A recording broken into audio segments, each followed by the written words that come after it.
शुरुआत करते हैं बड़ी खबर के साथ जो लखनऊ से है। 2022 में टिकैत फैक्टर से मुकाबले के लिए बीजेपी का बड़ा प्लान बन चुका है।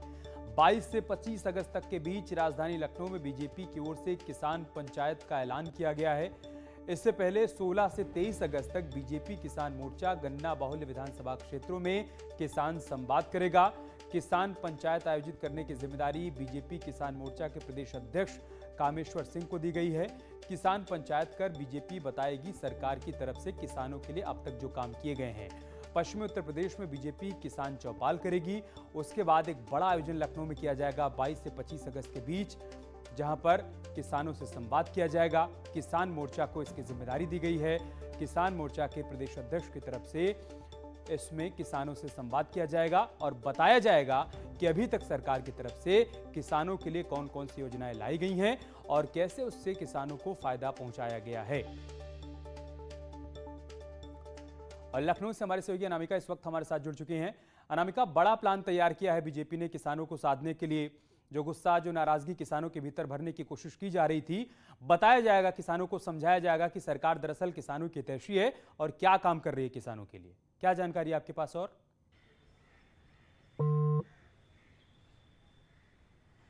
देखिए अमित, कृषि कानून के खिलाफ शुरू हुआ किसानों का ये प्रदर्शन अब सियासी हो चुका है और सभी जानते हैं कि जिस तरीके से राकेश टिकैत पश्चिम बंगाल हो या अब यूपी के चुनाव, यहाँ पर वो ज्यादा एक्टिव होने की कोशिश कर रहे हैं और उन्होंने पिछले दिनों ये भी ऐलान किया था कि वो लखनऊ को दिल्ली बना देंगे।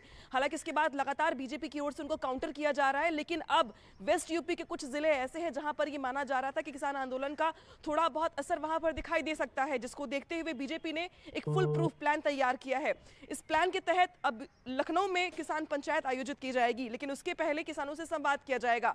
किसान के जो प्रदेश अध्यक्ष है किसान मोर्चे के कामेश्वर सिंह, उनकी तरफ से यह कहा गया है कि पहले हम संवाद करेंगे, उसके बाद हम चौपाल करेंगे। संवाद के जरिए हम ये बताएंगे कि सरकार की ओर से किसानों के लिए क्या काम किए गए हैं। किसानों की कर्ज माफी से लेकर के बहुत बड़े बड़े ऐलान किसानों के लिए जो किए गए हैं वो उनको बताया जाएगा। इसके बाद लखनऊ में जो किसान चौपाल होगी वो बड़ी ताकत दिखाने का प्रयास होगा कि किसान अब राकेश टिकैत के या वेस्ट यूपी में जो मुद्दों को सियासी आड़ में लिया जा रहा है उसके एजेंडे में आने के लिए तैयार नहीं है और अब किसानों को पता है कि यूपी सरकार उनके लिए या केंद्र सरकार उनके लिए क्या काम कर रही है। तो 2022 के चुनाव की जिस तरीके से तैयारियां चल रही हैं बीजेपी की ओर से, उसमें किसान, रोजगार, नौजवान, बहुत सारे मुद्दे ऐसे हैं जो बड़ा फैक्टर साबित हो सकते हैं, जिसमें किसानों को लेकर के बीजेपी ने बड़ा कदम उठाया है। और चुनाव के 4-5 महीने पहले किसान पंचायत के जरिए प्रयास ये है कि टिकैत फैक्टर को बहुत हद तक धराशायी कर दिया जाए, कम से कम वेस्ट यूपी में। बहुत शुक्रिया अनामिका, आपका हमारे साथ जुड़ने के लिए और जानकारी हम तक पहुंचाने के लिए। एक और बड़ी खबर लखनऊ से आ रही है। सड़कों को गड्ढा मुक्त करने के आदेश दिए गए हैं। 15 सितंबर तक सभी गड्ढों को भरने का निर्देश दिया गया है। प्रदेश में बारिश थमते ही अभियान शुरू हो जाएगा। डिप्टी सीएम केशव प्रसाद मौर्य की तरफ से निर्देश दिया गया है। शहरी और ग्रामीण सड़कें गड्ढा मुक्त हो जाएंगी। 600 करोड़ रुपए का इसके लिए बजट भी अलॉट कर दिया गया है। ये बड़ी खबर हम आपको लखनऊ से बता रहे हैं। बारिश के मौसम में सड़कें गड्ढा युक्त हो जाती हैं। ऐसे में सड़कों को गड्ढा मुक्त करने के लिए, सड़कों पर बने गड्ढों को भरने के लिए डिप्टी सीएम केशव प्रसाद मौर्य की तरफ से आदेश दिया गया है कि 15 सितंबर तक हर हाल में सड़कों को गड्ढा मुक्त किया जाए। इसके लिए 600 करोड़ का बजट भी अलॉट कर दिया गया है। इसमें शहरी और ग्रामीण दोनों इलाकों की सड़कों को शामिल किया गया है। इधर पीएम मोदी आज वीडियो कॉन्फ्रेंसिंग के जरिए उज्ज्वला योजना के दूसरे फेज का आगाज करने वाले हैं और महोबा जिले में लाभार्थियों को गैस कनेक्शन भी बांटेंगे। इस दौरान पीएम उज्ज्वला योजना के लाभार्थियों से बात करेंगे। इस मौके पर मुख्यमंत्री योगी आदित्यनाथ और केंद्रीय पेट्रोलियम और प्राकृतिक गैस मंत्री हरदीप सिंह पुरी भी मौजूद रहेंगे। बता दें कि प्रधानमंत्री उज्ज्वला योजना के प्रथम चरण की शुरुआत वर्ष 2016 में हुई थी और अब उसके दूसरे चरण की शुरुआत हो रही है उत्तर प्रदेश के महोबा से, जिसमें प्रधानमंत्री मोदी वर्चुअल तरीके से इस कार्यक्रम में जुड़ेंगे, इसका उद्घाटन करेंगे, लाभार्थियों से संवाद भी करेंगे, उनके जीवन में उज्ज्वला योजना के तहत जो बदलाव आया है उस पर बातचीत करेंगे और इस योजना की दूसरे चरण में कैसे और अधिक लोगों को शामिल किया जाए, उन तक इस योजना का लाभ पहुंचाया जाए, इस पर भी चर्चा होने वाली है। सीएम योगी आदित्यनाथ भी इस कार्यक्रम में मौजूद रहेंगे। केंद्रीय पेट्रोलियम मंत्री डॉक्टर हरदीप पुरी भी इस कार्यक्रम में शामिल होंगे, लेकिन दिल्ली से प्रधानमंत्री मोदी वर्चुअल तरीके से इस योजना में जुड़ने वाले हैं।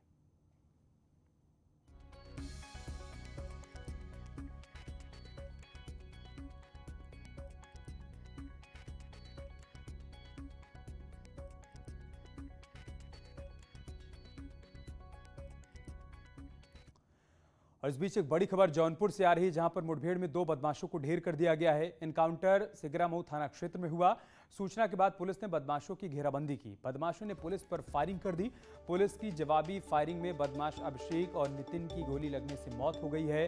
मुठभेड़ में एक सिपाही भी बदमाशों की गोली लगने से घायल हो गया। इन बदमाशों ने रविवार को बैंक के गनर की हत्या कर दी थी। पुलिस की टीमें वारदात के बाद से इन बदमाशों की तलाश कर रही थी और इनपुट के आधार पर पुलिस ने इनकी घेराबंदी की। बदमाशों ने पुलिस टीम पर फायरिंग कर दी।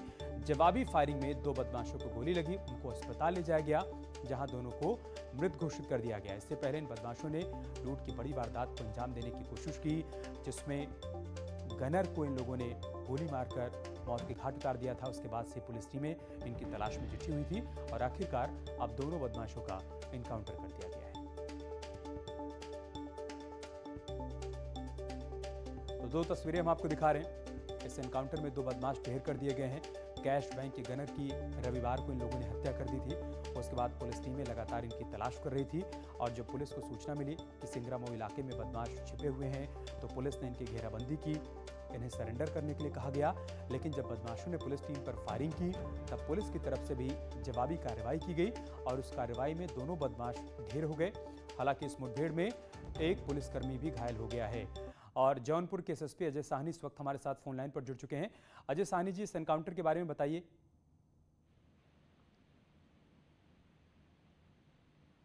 अजय साहनी जी, आवाज मिल पा रही है? हाँ, आवाज आ रही है? कैसे जानकारी मिली इन बदमाशों के बारे में, फिर पुलिस की तरफ से क्या कार्रवाई की गई उसके बारे में डिटेल्स में बताइए। कल एक घटना हुई थी जिसमें एक बैंक में एटीएम पे गार्ड को गोली मारी गई थी और लूट का प्रयास हुआ था। 2 लड़कों ने ये घटना की थी और उसी में पुलिस की टीमें लगातार कामिंग जिले पे सीमा पे अलग अलग जगह कर रही थी। और जौनपुर प्रतापगढ़ बॉर्डर के पास सिंगरामऊ थाने पे सुबह के समय बहुत भोर में जो है पुलिस टीम को 2 लोग दिखे हैं चेकिंग में और जब पुलिस टीम ने रोका तो उन्होंने फायर किया, जिसमें एक सब इंस्पेक्टर को उसके बीपी जैकेट पे गोली लगी और एक आरक्षी को गोली लगी। पुलिस द्वारा जो काउंटर में फायर की गई है उसमें 2 लोगों को गोली लगी, 2 बदमाश थे और इनके पास से ऑटोमेटिक पिस्टल 9 mm की और कल जो गार्ड की हत्या की गई थी उसकी मोबाइल और बाकी अन्य चीजें भारी मात्रा में कारतूस बरामद हुए और ये दोनों की पहचान हुई यहीं के और कल घटना में भी शामिल थे। ये हिस्ट्री शीटर है जिन पे कई मुकदमे हैं और ये दोनों इलाज के लिए ले जाए गए, लेकिन इलाज के दौरान ही दोनों की डेथ हो गई है। शुक्रिया अजय जी, आपका न्यूज़ 18 के साथ जुड़ने के लिए और पूरी घटना के बारे में विस्तार से बताने के लिए। एक बड़ी खबर लखनऊ ग्रामीण से, जहां पर युवक का शव बरामद किया गया है। संदिग्ध हालात में पेड़ से लटकता मिला है शव। परिजनों ने हत्या का आरोप लगाया है। हत्या कर शव को पेड़ से लटकाए जाने का आरोप लगाया गया है परिजनों की तरफ से। पास में शराब की, बियर की खाली बोतलें मिली हैं। मौके पर पहुंची पुलिस अब जांच पड़ताल कर रही है। लखनऊ ग्रामीण से की खबर आई है, जहां पर युवक का शव पेड़ से लटका हुआ मिला है। संदिग्ध अवस्था में हत्या किए जाने की आशंका परिजनों की तरफ से जाहिर की गई है। आरोप लगाया गया है क्योंकि मौके से शराब और बियर की खाली बोतलें मिली हुई हैं। पुलिस टीम पूरे मामले की जांच पड़ताल कर रही है।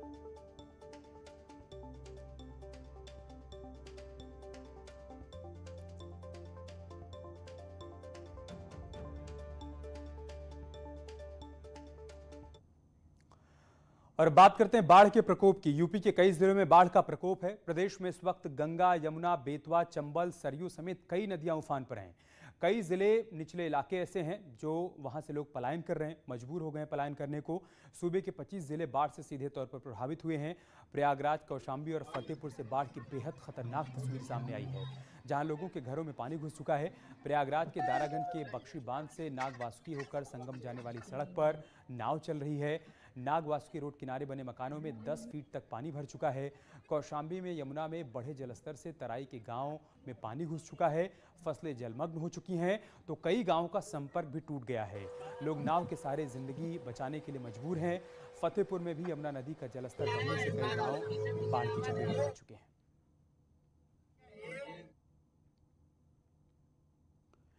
और हालात को देखते हुए सीएम योगी खुद ग्राउंड जीरो पर नजर बनाए हुए हैं। वो लगातार बाढ़ प्रभावित इलाकों का दौरा कर रहे हैं। सीएम योगी आज हमीरपुर और जालौन के बाढ़ प्रभावित इलाकों का हवाई सर्वेक्षण करने वाले हैं। यमुना और कालपी नदियों के उफान पर आने से बुंदेलखंड के जिलों में जनजीवन अस्त व्यस्त हो गया है। सीएम योगी बाढ़ राहत केंद्रों का जायजा लेंगे और बाढ़ प्रभावित लोगों से मुलाकात और राहत सामग्री का वितरण करेंगे। कल भी उन्होंने इटावा और औरैया के बाढ़ प्रभावित इलाकों का हवाई सर्वे किया था।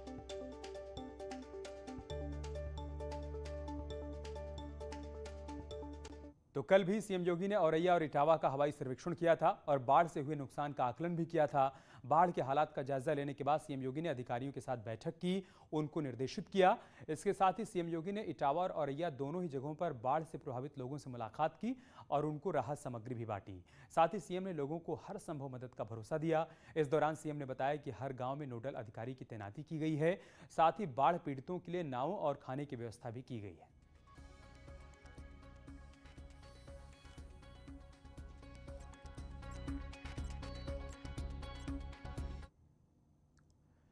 और बात करते हैं एक और बड़ी खबर की। दिल्ली में एक बुक लॉन्च के प्रोग्राम में शिरकत करने के लिए पहुंचे एआईएमआईएम के अध्यक्ष ओवैसी ने पॉलिटिकल सेकुलरिज्म के खिलाफ मोर्चा खोल दिया है और पॉलिटिकल सेकुलरिज्म को लेकर सेकुलर पार्टियों पर हमला बोला।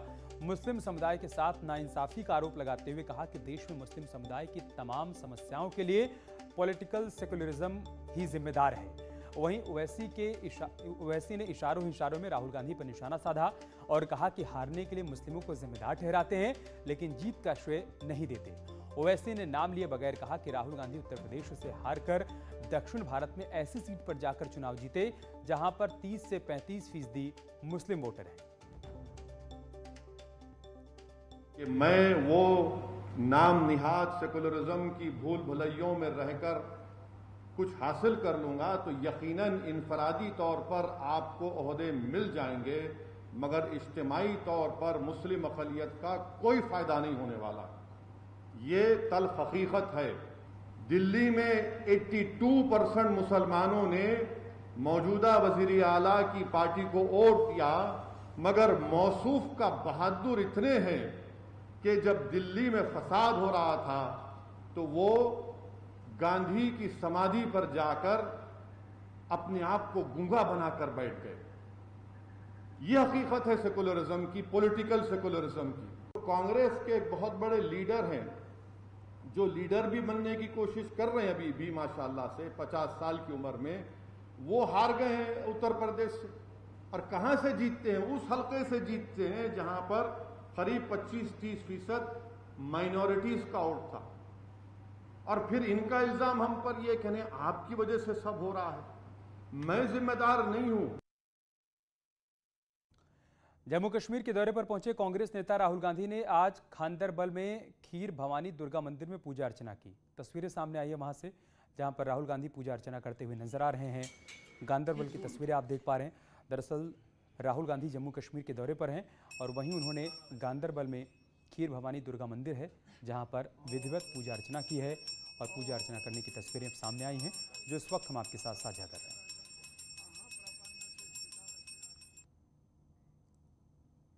यार रुक रहे एक छोटे से ब्रेक के लिए, जल्द लौटेंगे कुछ।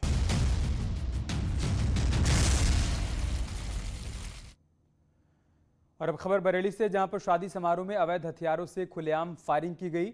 2 युवकों ने दोनों हाथों से तमंचे पकड़कर फायरिंग किए। तमंचों से हुई फायरिंग का वीडियो सोशल मीडिया पर वायरल हो रहा है।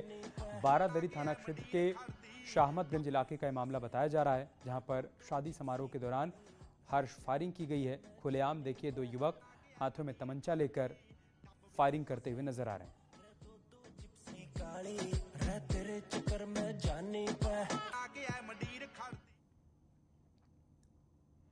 आज वर्ल्ड लॉयन डे है। इस मौके पर पीएम मोदी ने ट्वीट किया है। उन्होंने शेर की कई तस्वीरें भी साझा की हैं। उन्होंने लिखा है, शेर राजसी और साहसी होता है।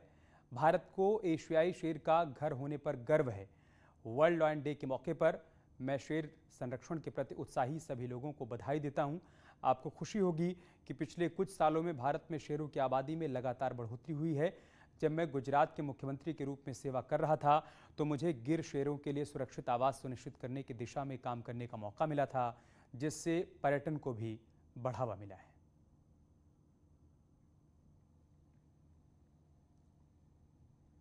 और इसके साथ इस बुलेटिन में इतना ही। खबरें जारी हैं, आप बने रहिए हमारे साथ। नमस्कार।